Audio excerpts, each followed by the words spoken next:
Upasana join? Just a second. And I also Yes, wanted I've to, joined. you joined? And Yes. Arjun and Siddharth? Just let me see if Arjun has joined. Arjun has joined, yes. So G said to leave, right? So you want to start? Yeah, let's start. And Professor Goel, Abhik Yeah. will come little late. He is in a class right now. You know, he's a professor. So he's in a class right now. So he said he'll finish by 4:45 and then jump and come in. I've requested Mr. Raman Agarwal, who is now, you know, they have a new for NBFCs, Yeah. the self-regulatory body, and Okay. he is heading that self-regulatory body. So Okay. I've requested Raman Agarwal to join us, and he's here at an appropriate time, whenever you deem appropriate. Do welcome him. So should I call him after? There's a because Abhik is not. Upasana is there, right? Siddharth. Yeah, Upasana is there. I'm sure Siddharth will join in. So I can no call time. him after you. Should I call him after you? He's because coming with NBFCs. Yeah, I think the best would be if you call him towards the end. Then he'll give you that side of the story. Okay, fine. Because After the Arjun. NBFC. After After Arjun, then. Yeah. Okay.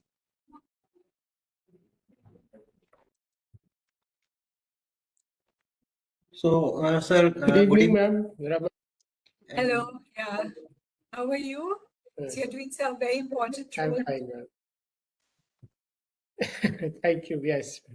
We are formally starting the meeting now. So, good evening, everyone. And on behalf of ASSOCHAM, it is my privilege to extend a warm welcome to all of you at this Shadow Monetary Policy Committee meeting being organized by ASSOCHAM. Today's discussion is very crucial as we will look at different views on monetary policy and how they can affect India's economic stability and growth. We feel privileged that today we are joined by the distinguished experts, including Mr. S.C. Agarwal, he's senior member of ASSOCHAM and CMD of SMC Group. And we have session chairman as Dr. Ashima Goel. She is a former member of Monetary Policy Committee of RBI. Then we have Dr. Charan Singh, Chief Executive, EGROW Foundation, Ms. Swati Saxena, Founder and CEO, Forethought Finance, Mr. Sujit Kumar, Chief Economist, National Bank for Financing, Infrastructure and Development. He will join us shortly. And Mr. Abhik Barua, Independent Economist and former Chief Economist of HDFC Bank Limited. Ms. Upasana Bhardwaj, she's Chief Economist from Kotak Mahindra Bank. And Mr. Siddharth Sanyal, he's the Chief Economist and Head of Research in Bandhan Bank Limited. And we are also joined by Mr. Arjun G. Nagarajan. He's the Chief Economist and Communication Manager in Sundaram Asset Management Company Limited. And now, without taking any much of your time, I would like to invite Shri S.C. Agarwal sir to deliver his opening address. Over to you, sir. Thank you, Mr. Ankit. Good evening, everyone. I say every we conduct Shadow Monetary Policy Committee meeting by ASSOCHAM and EGROW Foundation bi-monthly meeting. So in the year we have 6 meetings. And first of all, today the figure of GDP of second quarter just declared before this meeting. It is 8.2%, which is the fastest in 6 quarters. So very encouraging GDP figure. Nobody would have expected it. No rating agency has said 8.2. So it is awesome, wonderful, and worth clapping.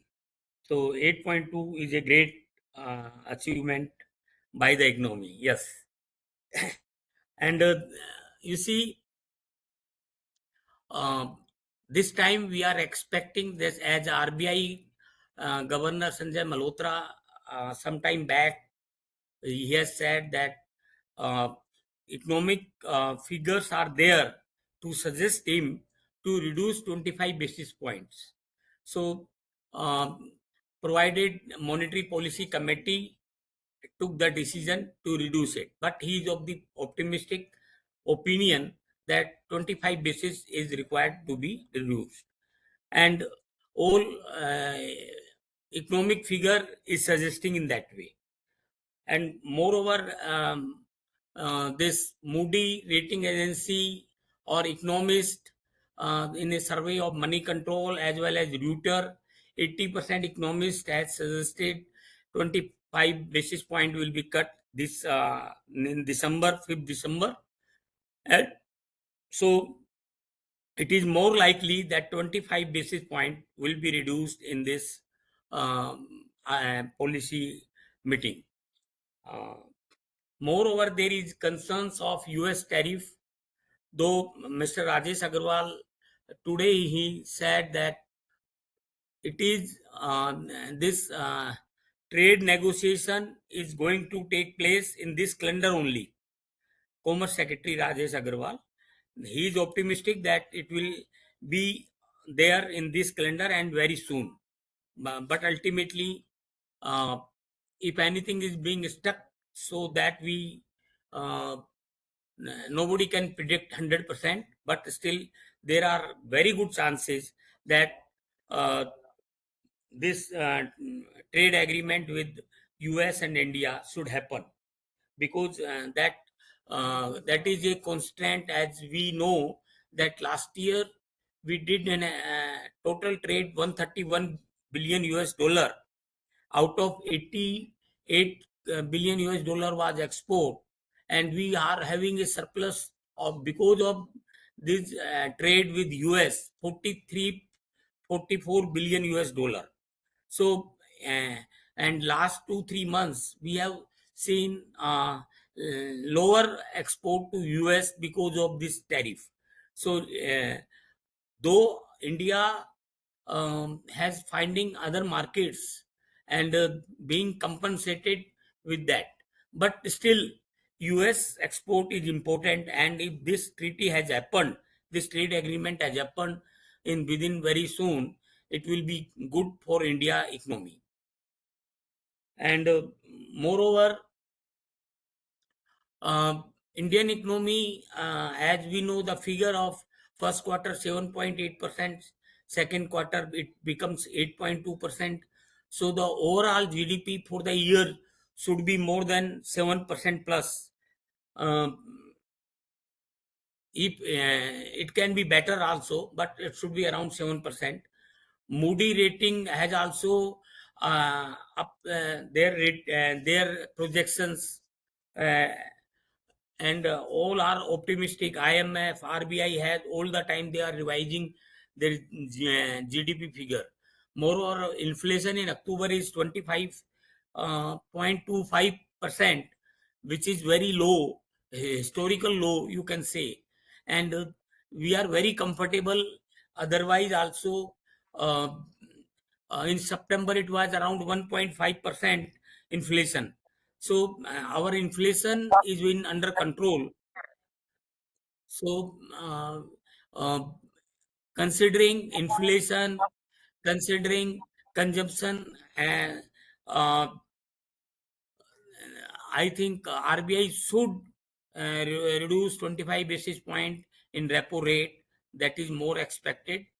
And Indian GDP and employment figure is also around 5% unemployment figure. So and you can say rural demand is there after GST cut in September 22. The real effect will come in third quarter. So third quarter will GDP will also improve, because consumption will be better, and so things will, economy will do much better. So I complete my you can say thank you very much. I have completed, and thank you. I want to listen from others. Thank you very much. Over to Ashish ji, Asima Goel ji. Dr. Asim. Thank you, Agarwal ji.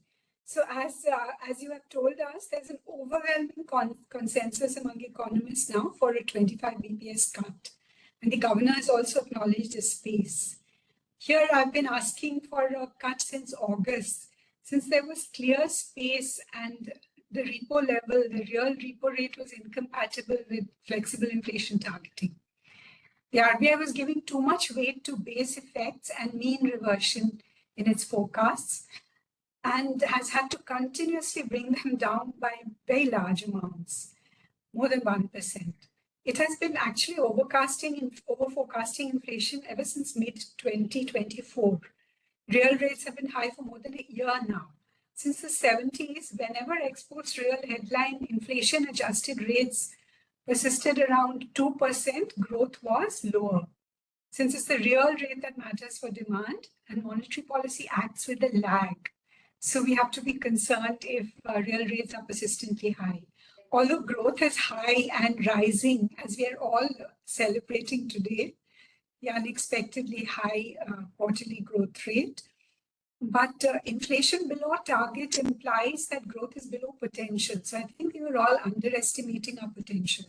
Again, I've been saying that the slowdown we saw since end 2024 was because of monetary, fiscal, financial target tightening, not because of structural reasons.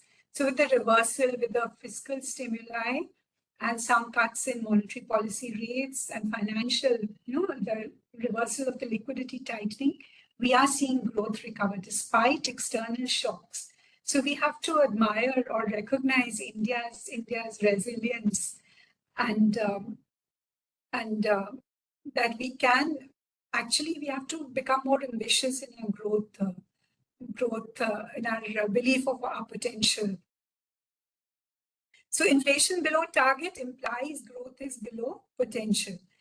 And there are some signs, or notwithstanding the good numbers we've seen for the last quarter, there are signs of slowing growth after the October GST boost. Core industry growth has fallen, and urban consumer confidence remains low, and urban unemployment has risen to a high of 7%. The RBI's view is that there's a lot of uncertainty, so it's better to wait. But this is the old style precautionary tightening against shocks. No, but there is no need for monetary policy to be restrictive when inflation is so much below the target. And post-pandemic policy has demonstrated the ability to counter external shocks. It's not always necessary to wait and see. So that's the other argument made. There are some things you know from theory and the functioning of the economy. There is still no sign of the trade agreement with the US. And as Agarwalji again told us, it's coming, but we had end November as the date for it to, so I don't think we can rely on it. And we need to recognize that we can counter the negative effects of the shock. We don't need to keep waiting for tariffs to be reversed. The other issue is that the change to neutral stance with hawkish language has weakened the pass-through of the repo rate cuts. Since 10-year GSEC yields went up, peaking at 6.57 in end October, banks did not need to reduce loan rates to compete. Recent refusal of auction bids, OMOs, and talk of space has led to some softening, but today it is 6.51, I think. A cut will help convince markets that data-dependent cuts are possible in a neutral stance, especially since the latest data suggests government will be able to keep to its consolidation path despite tax cuts. Bank resistance to rate cuts has also reduced as their profitability has sustained despite cuts. Household financial savings have risen to 6%, suggesting there is room in a growing economy for alternative saving avenues, deposits as well as equity and so on. Neutral stance, I suggest that there's also some views that they should change to accommodative, but I think the neutral stance should be continued since it is not clear that very low inflation will persist. And if it does not, there's no room for multiple further cuts.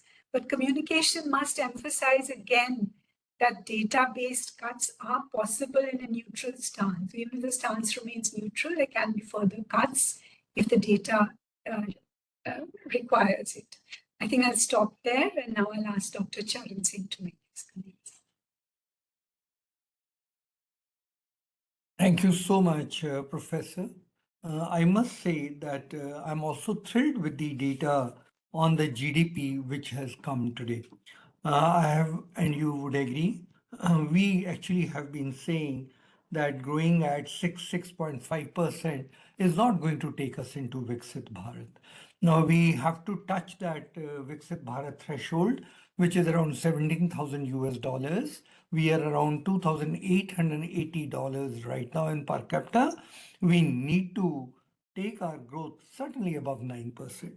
Now I'm very happy that India has started tasting the growth rate around 8%, 7.8% in the first quarter, 8.2% in the second quarter.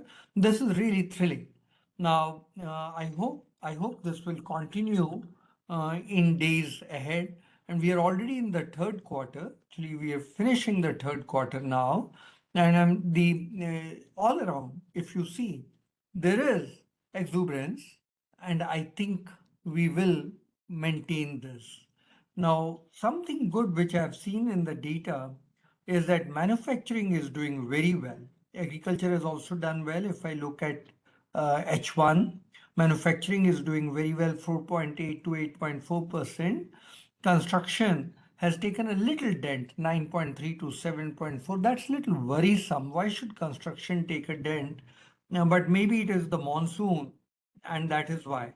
The trade hotels have done exceedingly well, 5.8 to 8% growth. 5.8 is the previous year's first half, April to September, and 8% is now.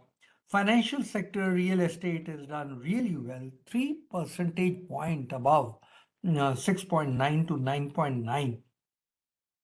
Public administration has also done well, but I think the real growth is happening in the financial sector, real estate. That's encouraging.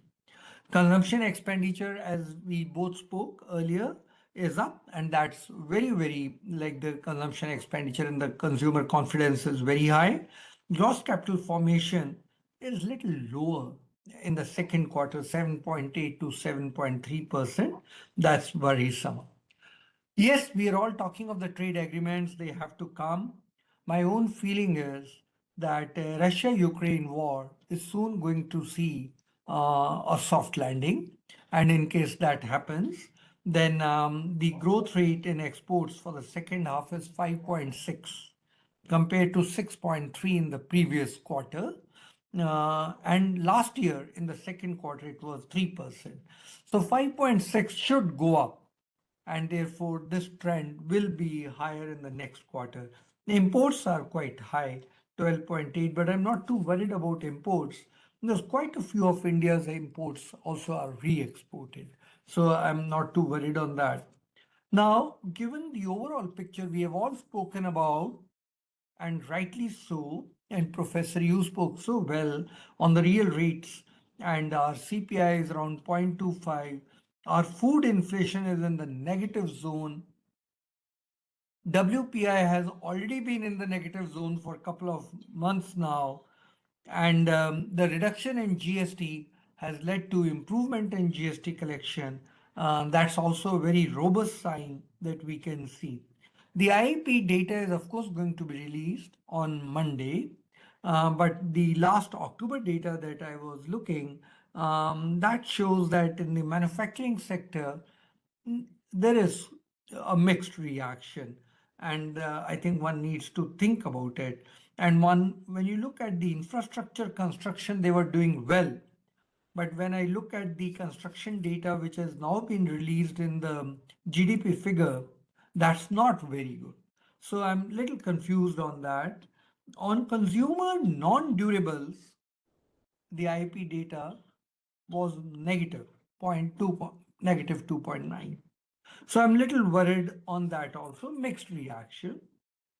Now, in amidst all this, if the Russia-Ukraine war is having a soft landing, oil prices, I'm sure, are going to also soften. It's already around $59 a barrel, which has come down. So that is good. looking at the trend of gold, which normally is if there is little difficulty, gold tends to strengthen. Gold is up by 5%. Though it's little less than what it was in October. It was around 8% then. So sort of global uncertainty still is there in the market. Now looking at the Bank of England, the policy rate, all expectations are that they'll reduce it by 25 basis point in December 18. The US Fed, they have just done the card, but I'm not sure. The understanding is in December that may not happen. I would go with your stance. I would think a 25 basis cut would be good at this time. I would have gone for a quantum jump, as I always keep saying that, look, we have delayed the rate cuts. But now that we have gone in for the rate cuts, you see the growth is getting a push. I'm not saying only for the interest rate, but I'm saying the ecosystem is now such that the growth is getting pushed. And to ensure that that growth momentum continues, I would say 25 basis cut should happen. I would also agree with you on the stance. Though I would have said that, look, we could further liberalize, but I agree with you on the stance. One point that I want to make, which is little concerning, is on the banking sector. While all indicators are that the stressed assets in the bank are in control, banking is doing very well, but when I look at the weekly statistical supplement just released today, and I look at the trends in that weekly statistical supplement on the banking sector, I found that the deposit growth in scheduled commercial banks is around 7.1%, and the credit growth, and I'm looking at the latest data, October 31, the credit growth is 6.3. My own feeling is if we are able to ease the interest rates further, we will be able to push credit still further. So I would say, given the overall economic situation, our foreign exchange reserves are doing well. So given our overall economic situation, I think a rate cut of 25 basis point is due. Thank you very much.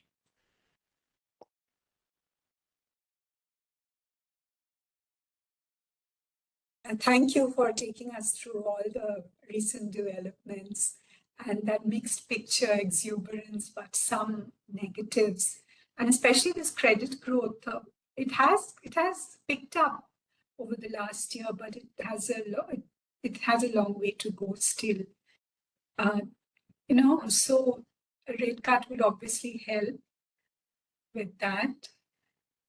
So I think I'm glad that you also think that we should have a rate cut and stay with the neutral stance, and that maybe this cut in neutral will convince markets that you can and will cut in neutral if necessary, as it need not be the last cut.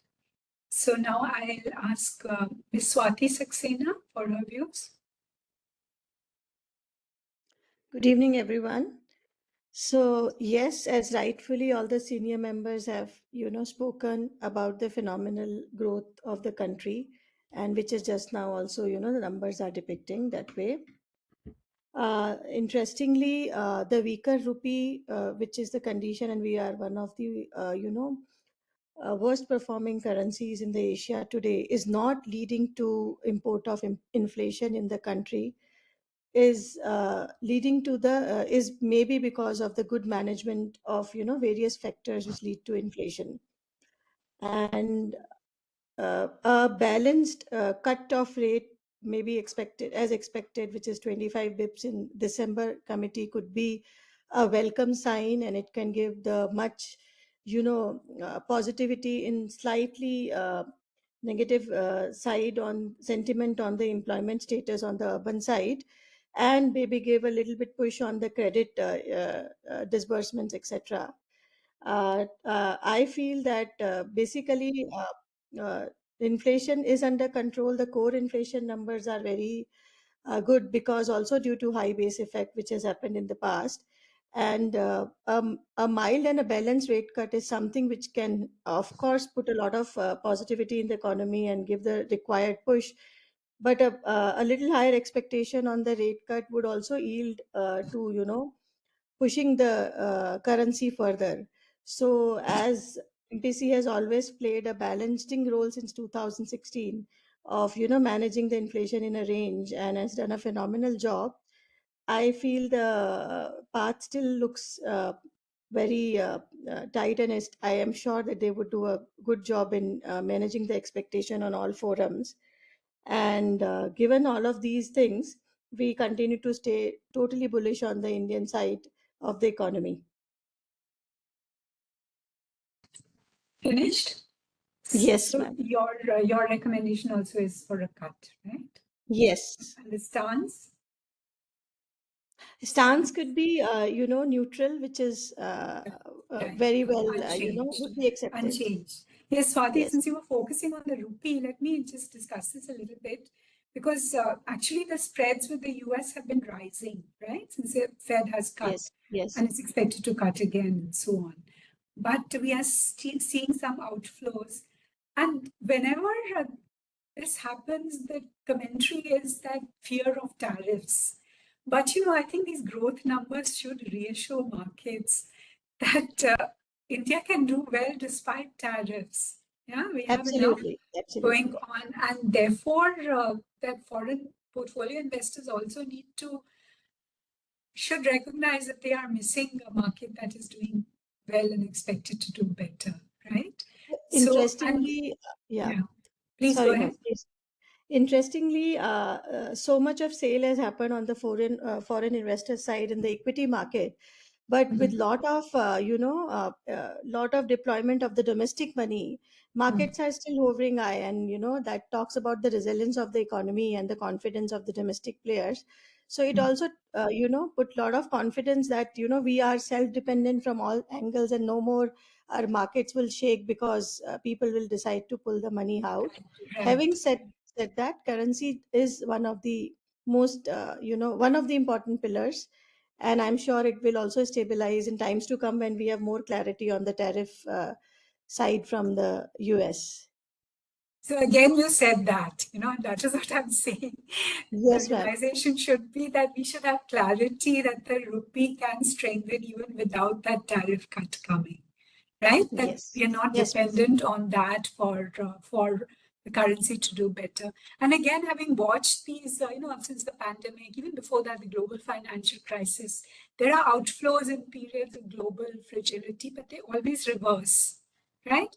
Because India is on a growth path and has good prospects. And rightly, as you rightly said, our own markets have become deep enough, like the equity markets. They used to be much more volatile when they were outflows. Yes. This time they're much less. Yes. So that depth and diversity, which is what is giving us our resilience.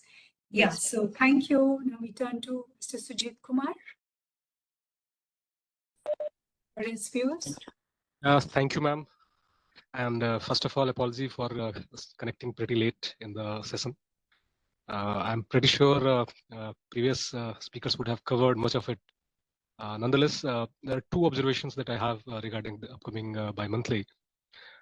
First is that on inflation part, we have much greater assurance today that Gini is perhaps in bottle. So we should not be minding too much of the unforced, which has been very, very pertinent theme in all MPC statements for last 6 quarters, I would say. Real rates are prohibitively high, whichever measure we take, whether inflation which has materialized or whether it is expected inflation. 3% close to number is not good for any economy. And even on the growth part, I think we should not get carried away by the real print because of low deflator. All companies which have declared their results, their revenues have been in single digit, and it has been coming consistently down for last 6 quarters now. So for them, eventually, even with the rate cut of 100 bips, the cost of servicing debt as a share of their revenues is likely to inch up here on. So that way their margins will compress. two together, the case for having further accommodation is actually stronger than yesterday. Now, a few caveats in order.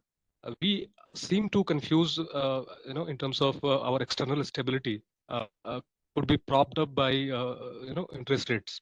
I have argued even earlier that for India, growth is a much bigger pull for FPIs or FDIs than any interest rate differential we can promise to them. On that count, I think it's really comforting that India sustains 7% plus numbers. And let's not, again, I would say, let's not get carried away with 7% plus print, because the statistics at times really confuses us. So second half numbers are seen lower, and the full year numbers may be closer to 7.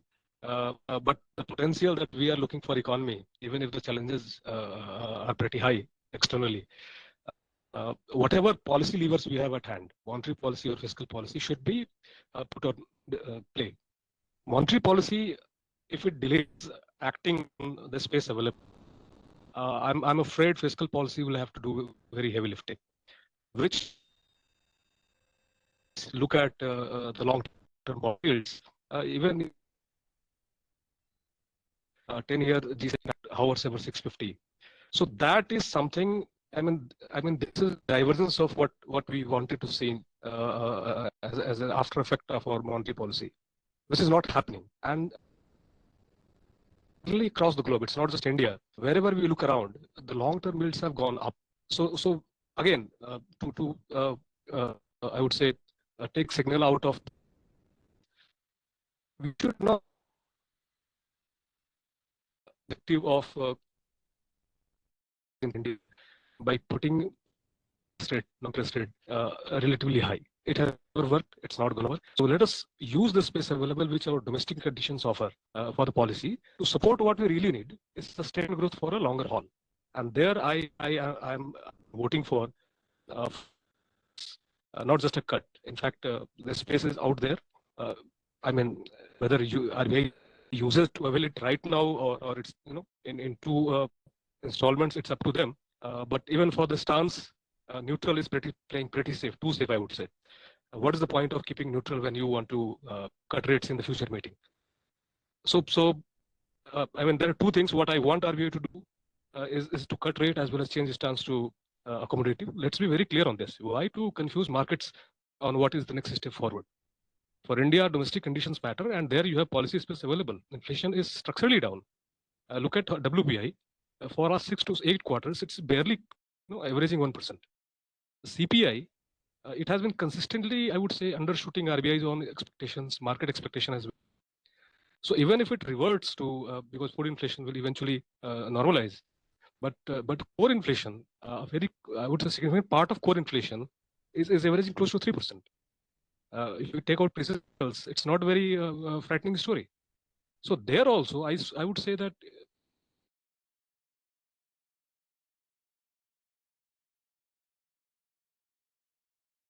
Can you hear him?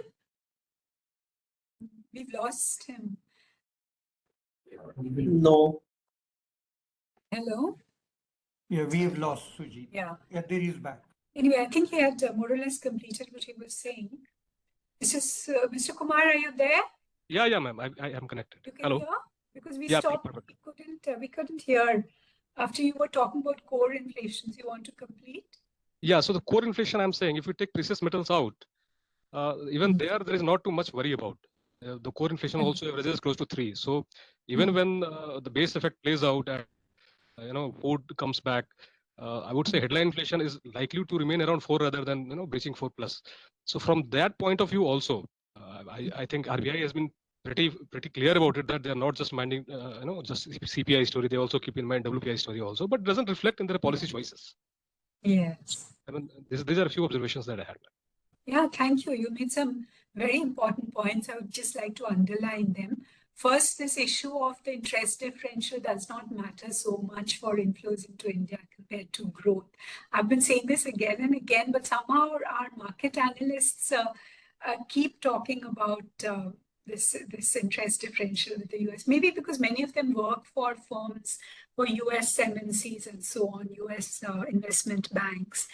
And therefore, they're very focused on the US Fed and the rates and what it does. But there's big difference between, say, Japan or Australia or the US or UK, because those countries have fully open capital accounts. We do not.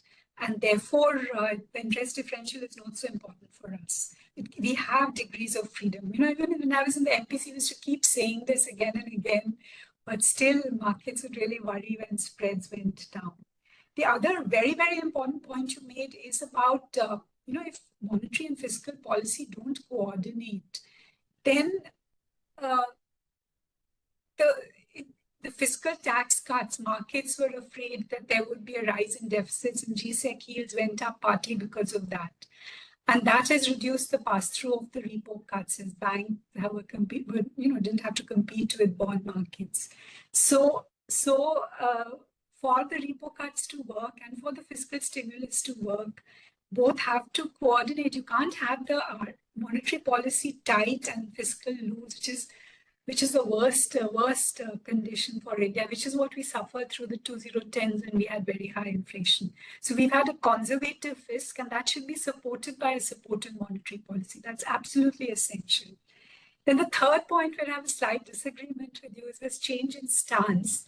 And, because most probably we will revert to something like near the target, next year sometime. So accommodative stance, it's not that there are a series of cuts ahead of us. So it depends. It's better to be data-based. So a neutral stance conveys that better. I think markets have interpreted the neutral to mean there will be no cuts. But if they cut now in the neutral, the message goes that if low inflation persists, further cuts can come even in the neutral stance. I think they should communicate that clearly to markets, and markets should internalize that hopefully.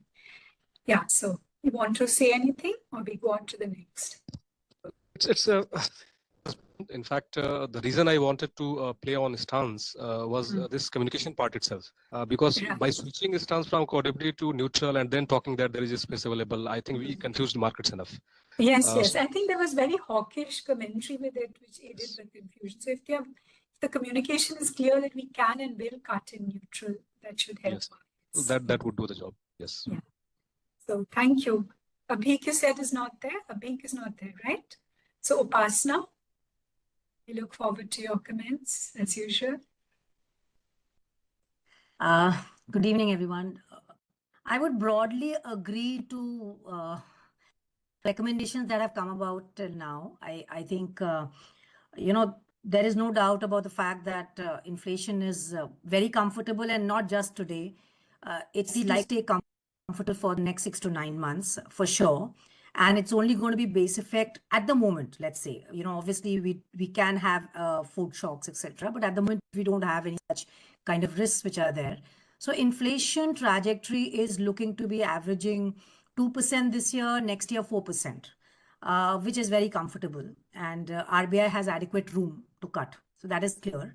Now the question is there a need? It all depends on how much of spare capacity in the economy there is, and how much of what is the potential growth that we want to see the economy grow at. So clearly here we should evaluate the data. Now, given that this 8.2% GDP has come, it should be seen in the context of the nominal GDP number as well, which is merely 8.7, which was 8.8% in the previous quarter. So yes, in real terms, while the number is looking quite good, I think if once an inflation normalizes, the underlying trend may not be as strong as an 8% growth. Underlying real GDP growth somewhere in the range of 6.5% to 7% probably. That is what we are expecting next year, wherein we will see normalization. Of course, now we'll have the newer data coming out with the new base. The GDP numbers will be different. CPI numbers will be different. IIP will be different. So we'll have to relook at all the data. But at the moment, if this year's numbers are clearly going to be 7.5% plus, the next year's reading with the current data set is appearing to be significantly lower. Now, in that backdrop, I think there is room for rate cuts. I would say 25 to 50 basis at the moment in the current scheme of things. But of course, I don't really want also, and I wouldn't recommend or I don't expect that RBI should be doing a one-off 50 basis and then, say that there's no room for a rate cut, just the way things happened in June. I think it's better to go slow, but keep data dependency. And I would agree with you, Professor Goel, because I think it's very important. We are living in a very, very fluid world today. Today we might be discussing a certain scenario and just tomorrow something else comes up. So we should be open to changes. And if we make very hard statements, the guidance is very hard, then it becomes very difficult for RBI to immediately revert back into the subsequent policy. So from June to August, we would recall how it happened. They maintained a and then in October, they've softened their stance. So, and then very recently, the governor has also, in one of the speeches, he's also referred that there's room for action. So I think now they are setting the tone in the right direction. So I guess it does appear that 25 basis will happen next Friday, and I would not rule out another 25 basis. Only thing is, yes, real rates are going to be important to keep in mind. So I don't think that in this cycle, point in time, the cycles will determine what level of real rates be ideal. So, like a 150 to 190 basis, which was earlier told 140 to 190 basis, that should be lower in this kind of scenario. So I think 100 basis is fair. 100, 125 basis is the right or ideal steady real rate, which can sustain for a while right now to ensure that economy high level. Again, I'll want to go back to nominal G growth. While a lot of indicators are good, undoubtedly, and the GST-led relief has gotten much more euphoria. But again, in the third quarter, it will be important to see despite all this, where is nominal GDP growth. For the full year, we will be probably again in single digits of GDP growth. And if this was to continue in next year, there will be challenges. Corporate earnings data, the credit of tax revenue collections, all of that will be taking a hit. And then it will have a feedback impact, which sets into a vicious cycle of slowing down the economy in some form or the other. So I guess it is important to focus on nominal GDP as well in this environment when the deflator is so low. If we were at a scenario wherein average deflator, which is typically 2.5 to 3.5 range, then I would not be arguing so much on the nominal side. But because we are right now talking about a less than 1% and probably a near zero level, third quarter deflator is likely to be near zero. So probably as well. So you can probably, have a situation wherein nominal GDP is 9 and you could actually have a real GDP growth probably higher also than the nominal GDP. So we are living in that kind of a world. So clearly room for 25 basis cut, but I'd just like to highlight beyond that stance again. I don't think there's a need to change. We will cause much more chaos in the market if we really go for another change in stance and then we just do more rate cut and we are done with. So, I don't think there is going to be any positive thing coming out of that. I think more importantly, apart from the rate cut is wherein the durable liquidity in the system is slowly coming down in the last 1.5 months. And that is where, because obviously RBI has been intervening and they have been sucking out liquidity from the system. So the durable liquidity till before the September advance taxes used to be above 5 lakh crore and it's come down to 3.5 lakh crore. And if this continues into the next few months, then we will see this come down towards 2 lakh crore. That is something which means that RBI will have to necessarily durable liquidity. And why it's important? Because it does impinge on monetary policy transmission. So if we just give rate cuts and we keep draining on the liquidity, then clearly there will be a problem and it will not help. So parallelly, I do expect that the OMO purchases will have to be announced.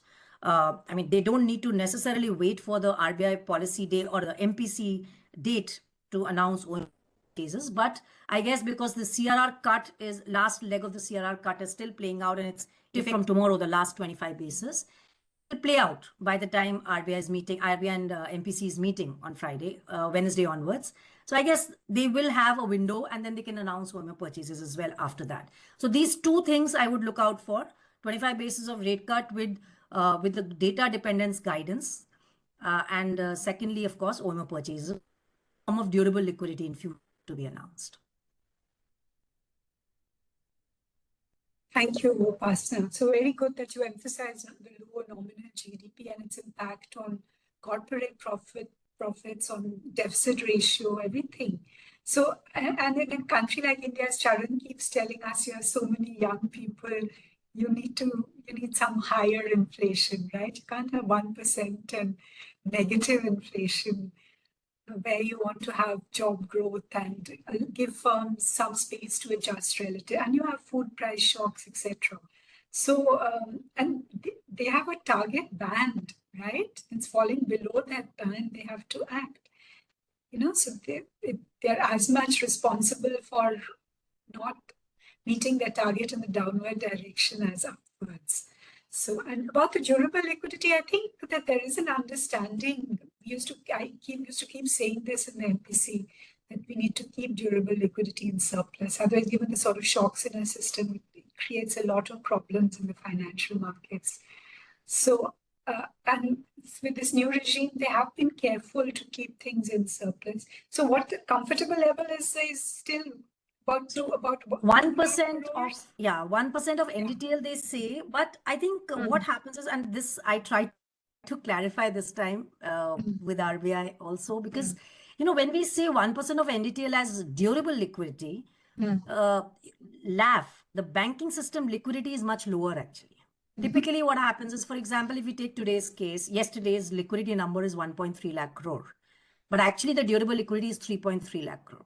So, the stress on and if this continues, which has been the case actually, what we see is that liquidity has been, system liquidity, I'm saying, has been on the lower side. Of course, RBI has managed it by not really going for VRRs so that the rates are well managed. They're not sucking out liquidity at, 59 levels. So they are managing it nicely. But I think what's happening is, because when we are sucking out liquidity through measures, in the sense through FX intervention, the structural liquidity is getting reduced. So we have to pump it back in that sense. So somewhere there will be a need to do that. And at the same time, we also need to look at the bond markets. There is a little bit of problem brewing up there.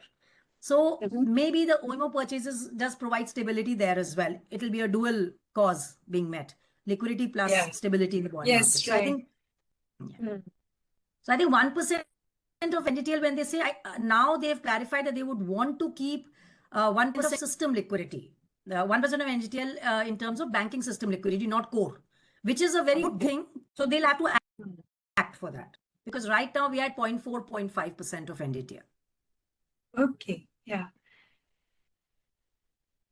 But actually, in LAF, in a mature LAF, it's supposed to be endogenous, right? The banking liquidity. Banks are not really lending to each other adequately still. Yeah. No, I mean, or there are they are markets not comfortable with short-term liquidity. So there is always a mismatch that happens long term. You can't borrow overnight and lend long term. So there will always be this fragmentation will exist in the market, which is, I think, normal. What happens is, there is minimum amount of funds which are required, either through because CRR maintenance or for any other reason. So banks tend to over maintain a little on the SDF then. I mean, eventually they give it in SDF, right? So on an average, you will see that SDF is at 80-90,000 crore, maybe 1 crore, sometimes here and there. So actually, that's where the issue is, that much amount of system liquidity is required either way. 1 lakh crore is something which is the base. Okay. So when we say 1.3 today, that means we are just near the base. That is the requirement of the system. So there's no surplus really. Okay. Yeah. Yeah. Until these markets get so developed, sort of structurally, you need to kind of make sure things are comfortable. And I don't know why the RBI is so concerned, because now with quantitative easing and so on, there's such huge amounts of liquidity available in international advanced economy. So anyway, let's go on to Siddharth. Siddharth? Sure, madam.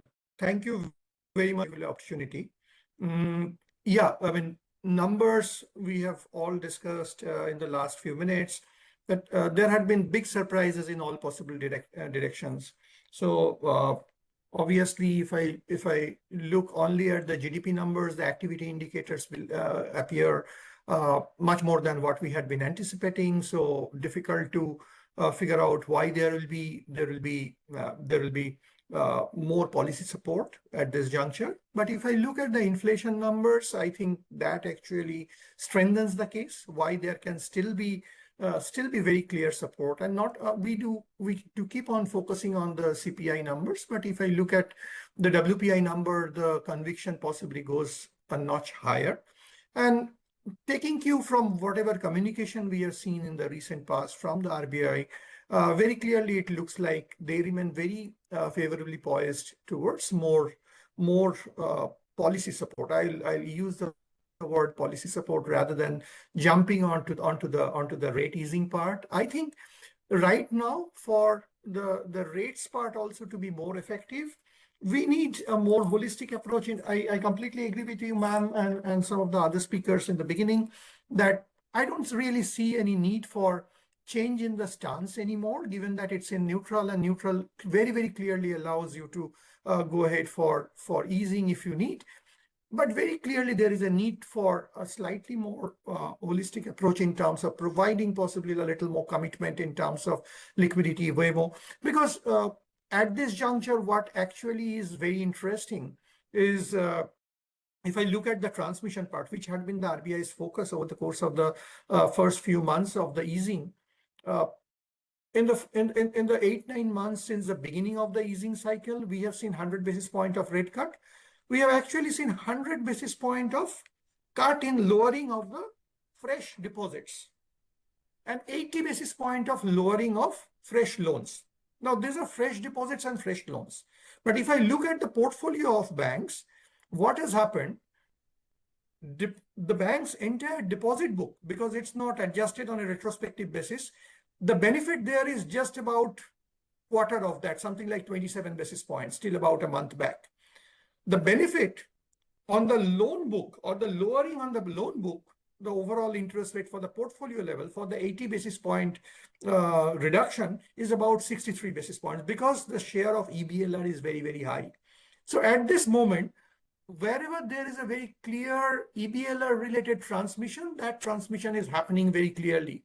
But for the transmission to be a lot more spontaneous and a lot more sustainable, I think a very important part is the reduction in the market-driven interest rates or the bond yields. So which has gone lower just by about 15 basis points in response to a 100 basis point reduction in the deposit rates as well as in the repo rate.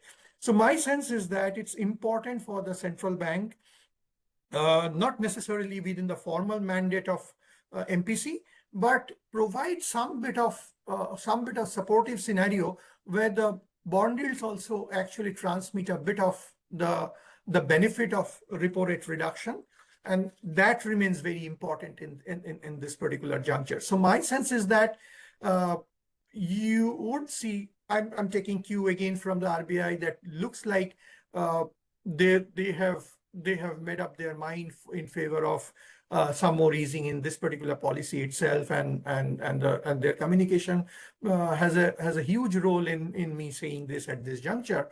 But it's not only just a tinkering of the rate, it's possibly slightly bigger than that, so that the transmission in the next few months in the business season in Q4 is a lot more spontaneous and a lot more sustained. I'll stop here.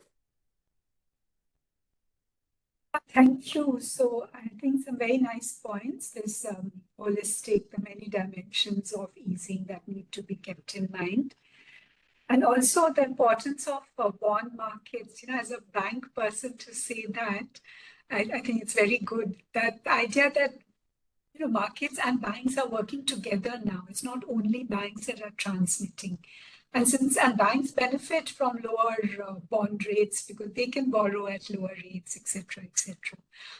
Also, I think this issue of the deposit book being less affected, less pass through than the overall aggregate.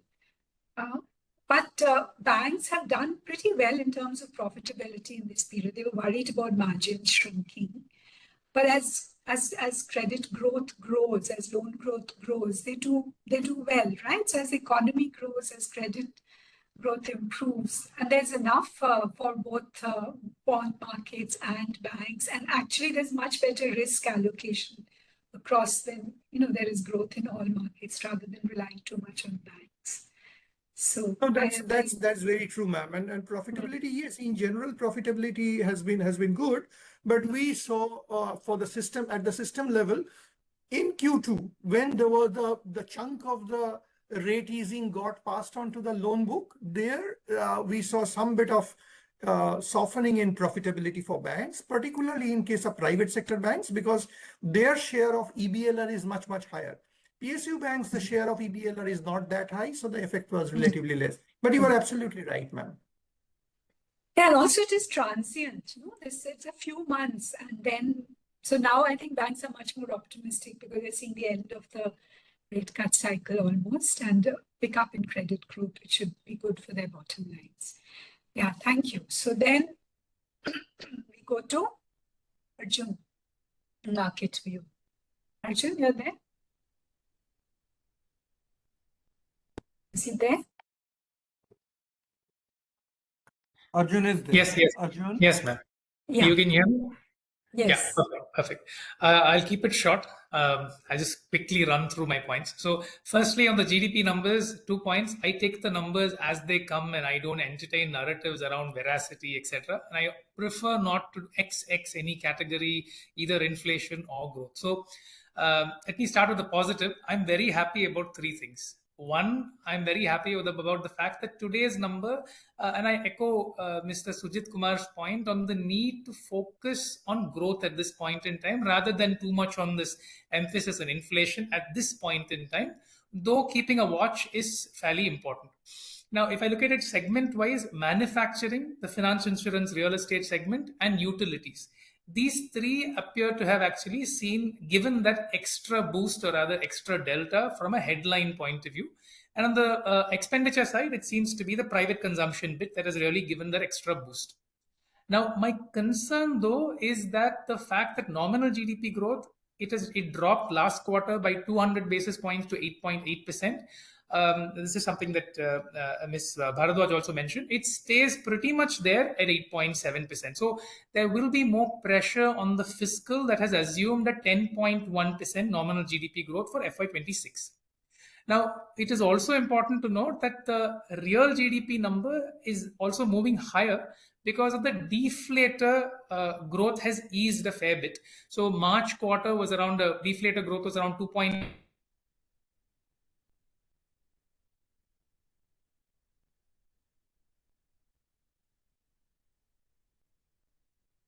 Arjun, you can put off your video and talk if... Yeah, perfect. Yeah, so I was saying the deflator growth has actually come off from 2.6 to 1%, and now it's come off further to around 0.6% in the September quarter, and that has given a fair bit of a boost from the previous 7.8 going up to around 8.2. That is one. So maybe I can shave off a bit, but still it's a very good number that I'm actually happy about. Second, it might be a little tongue-in-cheek here. Happy about the fact that the rupee has seen a small shake-up and the markets have slowly come to realize that the rupee's trajectory is a depreciation, and rightly so into the medium term. And I can sense that the RBI is not really going to keep intervening. They're going to allow this to move higher. So I'm happy about the fact that normalization that I was worried about for the last 2 years, it's sort of happening. Third, Ms. Goyal might not like this, but I'm happy about the fact that US yields, they are coming off. For the last couple of quarters, they've come off by nearly 50 basis points, which with India yields not really changing much, the hedged spread has increased, and that has given a fair bit of positive push for FII inflow into debt. Now, the reason why I'm happy about that is at a point in time where FII outflows continue from an equity point of view, this is greatly helping to sort of offset that flow, at least a good part, and giving that extra stability to the rupee. So if I see the December policy, you see more Fed rate cuts and not as aggressive cuts from an RBI point of view, at least the spread is going to remain positive and give that boost from a support point of view. Now, so 3 things I'm happy about. One concern, like I mentioned, is that nominal GDP number. Now to the policy. ideally, like Mr. Sanyal was mentioning, a higher growth wouldn't ideally bring out the thought of a rate cut from the RBI. But I think with inflation expected to remain low and the government having a fairly nimble hand on food inflation management, etc., I think there's a comfortable 50 basis points of rate cuts that I think that one can see in the near term. If they want to give 50, I'd prefer they give it in one shot in December. But given that the RBI policy comes ahead of the Fed, maybe they do a 25 and another probably 25 around the budget and be done with the entire cycle. So early 2027, they probably start looking at the next rate hike cycle of sorts. Maybe they can sort of continue or push it further if the Fed remains low or if crude sort of remains low. Last bit on the market rates, I think since June, my view has been that it doesn't the rate. RBI rates don't really matter to 10-year yields because the 10-year yields have sort of sensed that most of the cuts are done. They've sort of bottomed out in June itself. So unless there is a very appreciable positive disruption from crude or US bond prices, I don't see the 10-year moving anywhere lower. I think the 10-year sort of bottomed out, and this is the view that I've been having since June or so. And they're sort of well ahead pricing. So from a market's point of view, unless the RBI does a very significant OMO schedule or anything of that sort, or crude comes off sharply, US yields come off sharply, I don't think market yields will get really significantly affected. But from an economy point of view, I'm happy to say, probably note that maybe up to 50 basis points of cuts is a very realistic possibility. I'll stop there. Thank you, Arjun. Interesting as usual. So let me take up two issues you raised. One is the rupee shake. Now, the markets have a very peculiar view of what the RBI should or should not do. If there is too much intervention, they think they don't have profit opportunities, volatility reduces.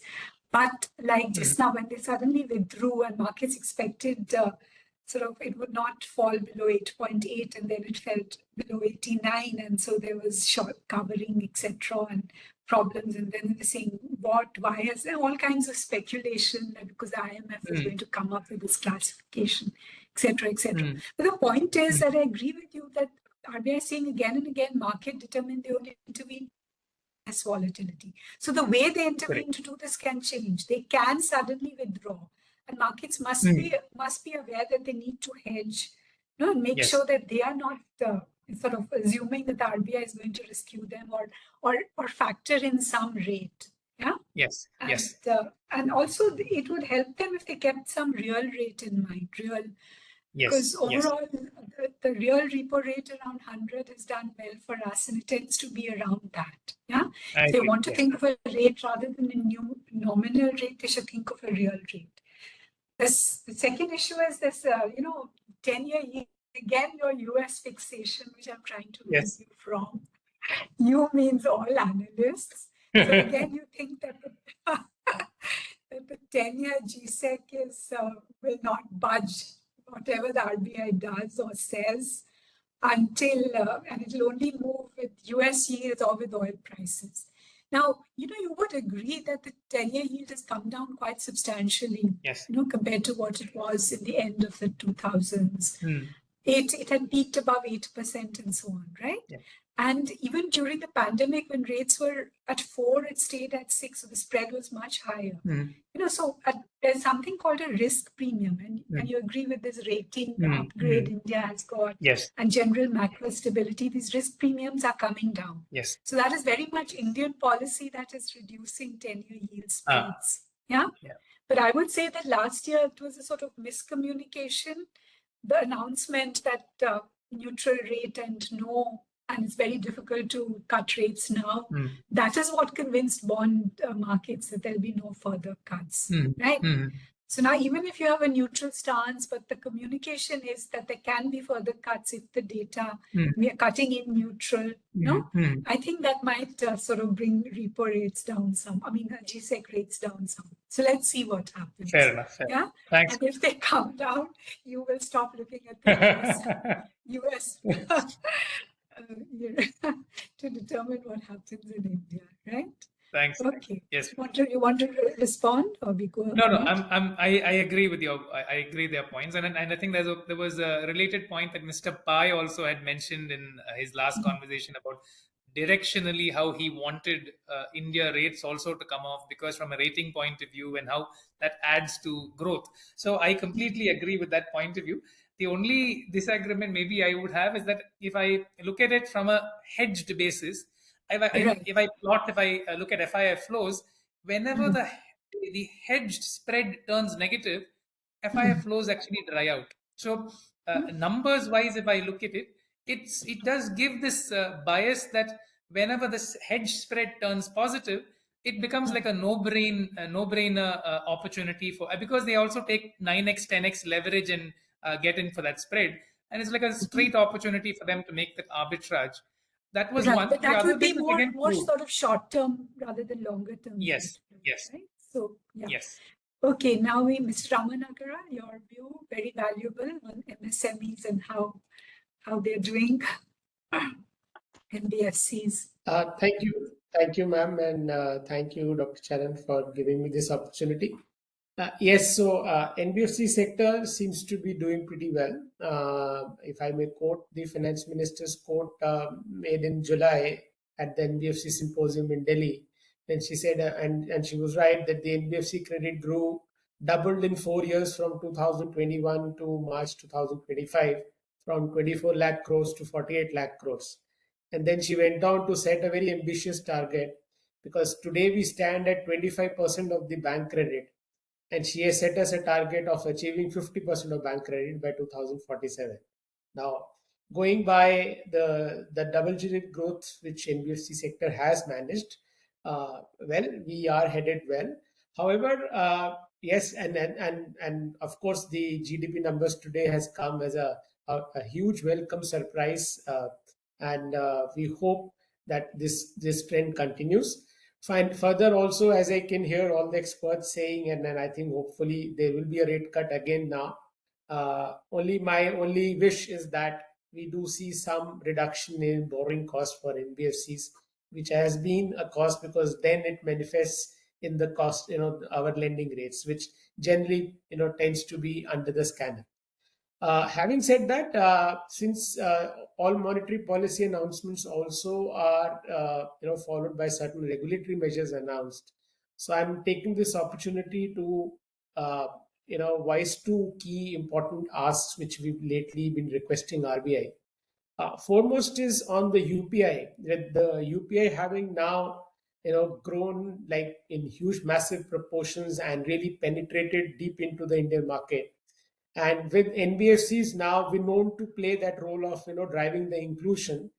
I think offering credit lines on UPI, which has been allowed to banks, and of late it was allowed to small finance banks also. And when Governor announced this for small finance bank, he did mention that this will further deepen the inclusion. I think time is now right for NBFCs to be also allowed to offer credit lines on UPI.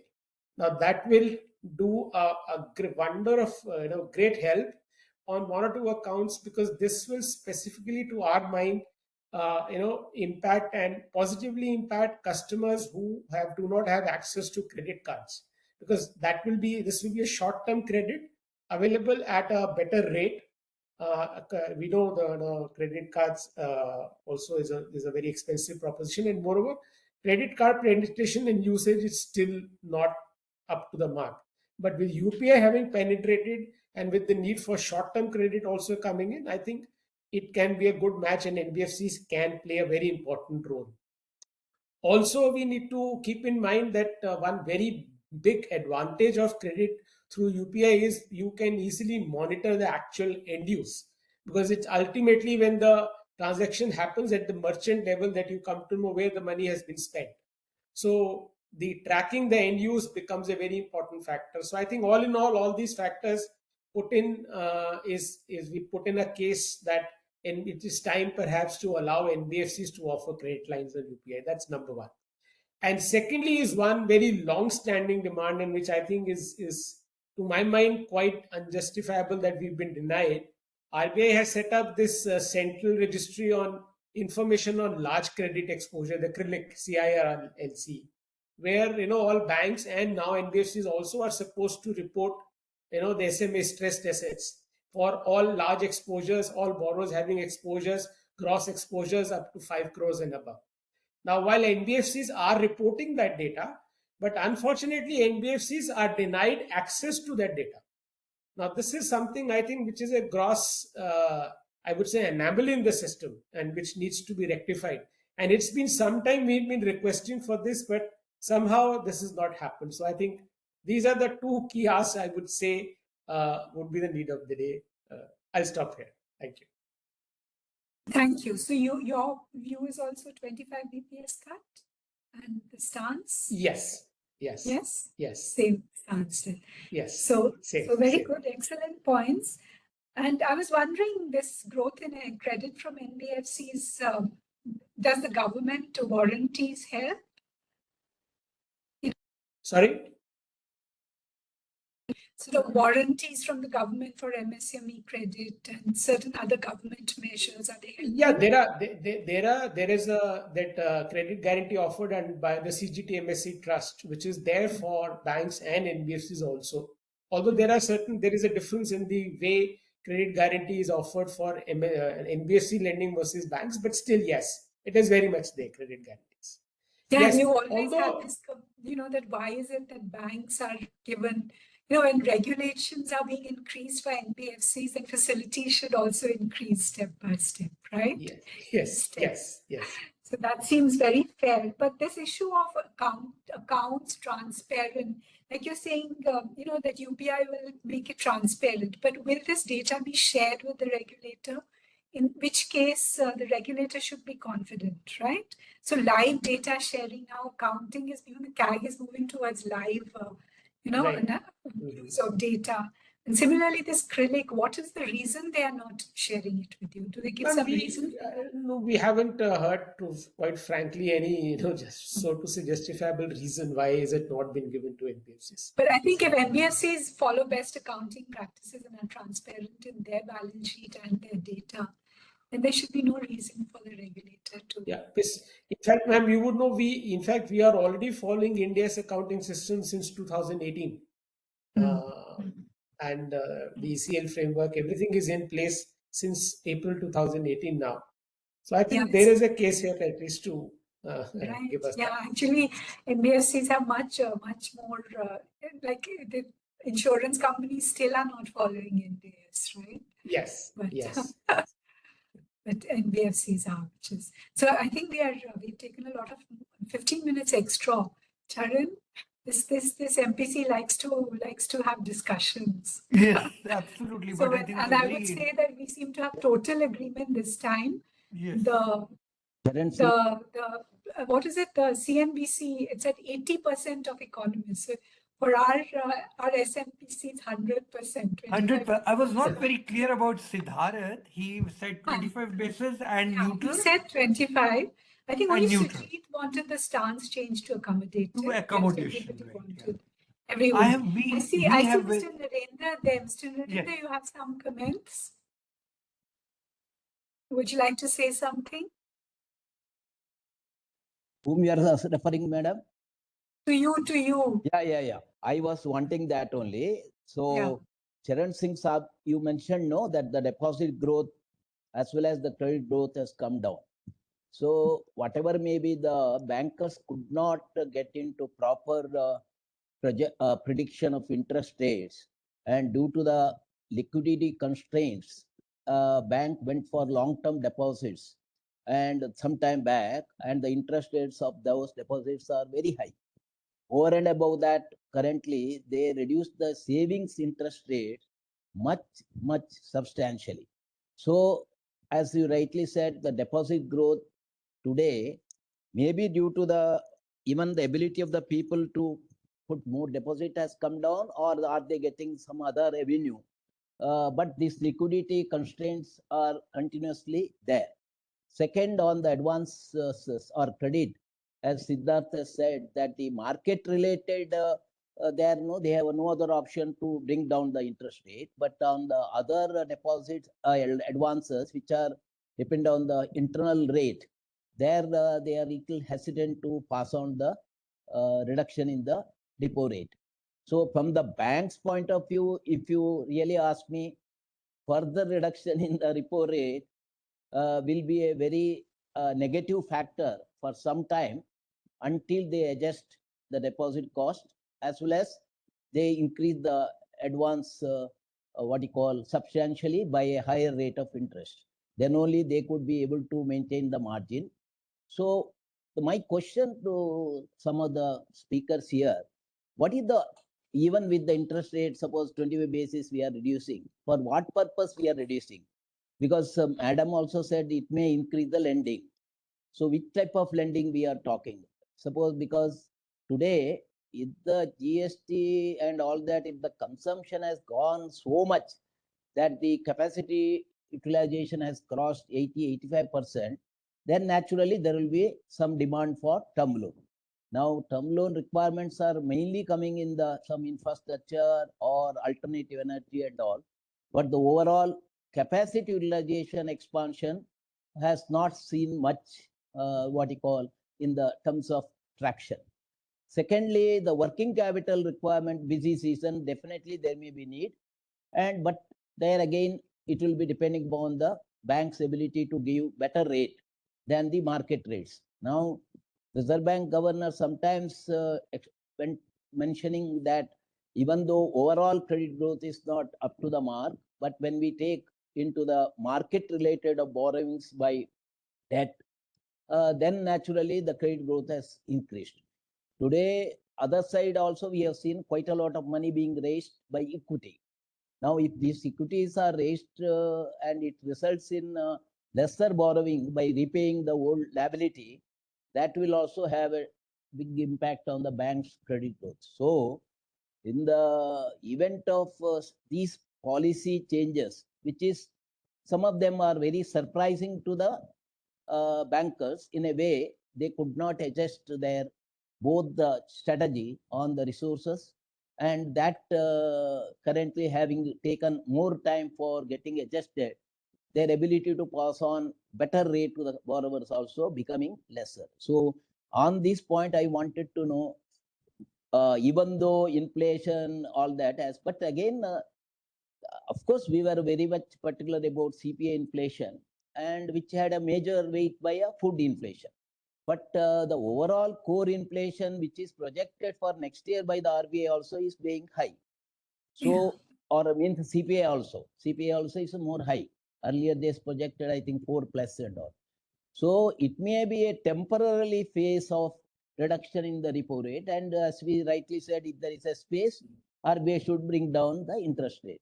But is that has any correlation to growth, or in spite of that, the growth has come? So, RBI so also I think, Mr. Narendra, we are running short of time. So I'll just quickly RBI answer, one minute. RBI governor which is, said, your points are very valuable. Please, you give the answer. Board. Banks have to be on board for pass-through to happen. So I think that MSMEs and consumer durables are a category which is very interest sensitive, and the highest credit growth is to MSMEs now. And generally, over time, the real repo rate is not only firms and investment. And for firms, if you're sharing credit with the bond markets, then that reduces risk on banks also. And I think if banks benefit, when rates are being cut, because the reverse thing, causality between loan and deposits, then they should be willing to take a little bit of pain when rates are raised, right? And this phase passes. But, if the economy does well, then banks will also do well, definitely. And I think they are seeing greater credit growth, which benefits them. I think this phase will soon pass where they see some stress on their margins. But any bank economist wants to add to that? Siddharth or Upasana? Upasana, you want to go first? If Upasana is not there, I think what Narendraji mentioned very clearly, sir, you can also understand that resonates very well with us.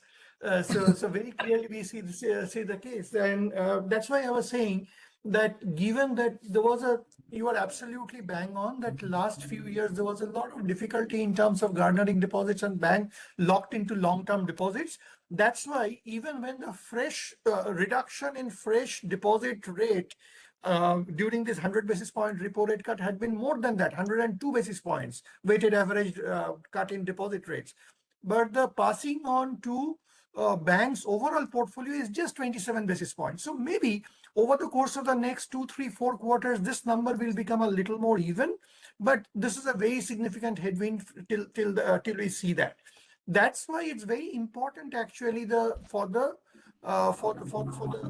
bond yields to come down, because then the market driven instruments can actually put to the tailwind of transmission, which otherwise is now regulation based, I would say, because of EPLR it's getting transmitted. So it's not that spontaneous, and the power can come actually if the overall spectrum of interest rates start moving lower. I completely agree on that particular point. And one more last point, sir. Thank you. That I mean, at times we are taking a bit of comfort in terms of seeing that credit growth is 10.5%, 11.5%.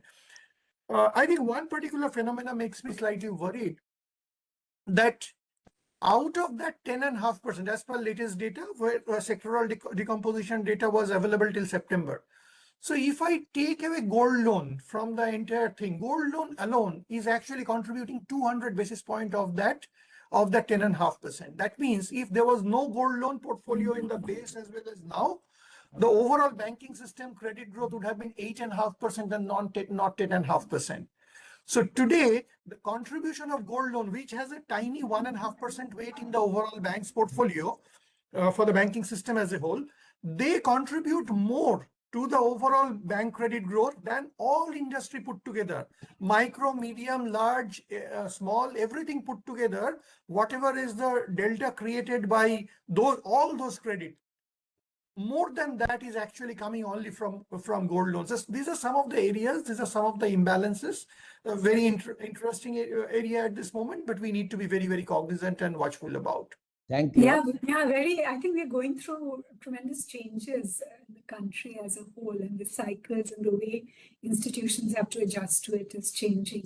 But I agree that banks have had a very tough time because of uneven liquidity, tightening. And so keeping durable liquidity in surplus and ensuring that liquidity is adequate. I think that was one thing that really helped, when the CRR cut, etc., because that improved banks' profit and helped compensate for these issues. That was a very welcome. So I think, Charan, I must apologize you've taken extra time, but I think we had a very interesting discussion. I think we had a very good, interesting discussion, and I'm sure Narendra ji himself, a very senior banker, knows that a lower interest rate creates the ecosystem which is very conducive for investment to grow. Not only for the loans, everybody is more comfortable. The guys who want to buy the trucks, the guys who want to buy cars, who want to get into small investment, as Professor Goel mentioned, MSME, the complete ecosystem. You look at the interest rate, real interest rate so high, everybody wants to wait. But you find, okay, the real interest rates are low, the interest rate is competitive. You feel like going and buying, probably taking more loan, establishing a new unit, and the investment cycle starts. In addition to fantastic point which our young Siddharth mentioned, I'd never thought from that angle that this adjustment is more regulatory, that you have been mandated that you have to do it. I think that's a fantastic point he has made. No, but overall, I have one objection to what you said. May I? I know you're not that young, Siddharth. Sorry. I possibly was 26 years back when you but job, but no longer now. But Siddharth is a relative term, given everybody else on the. All right. Ankit, you will do the thanks, or do I have to do that on it? I'll do it, sir.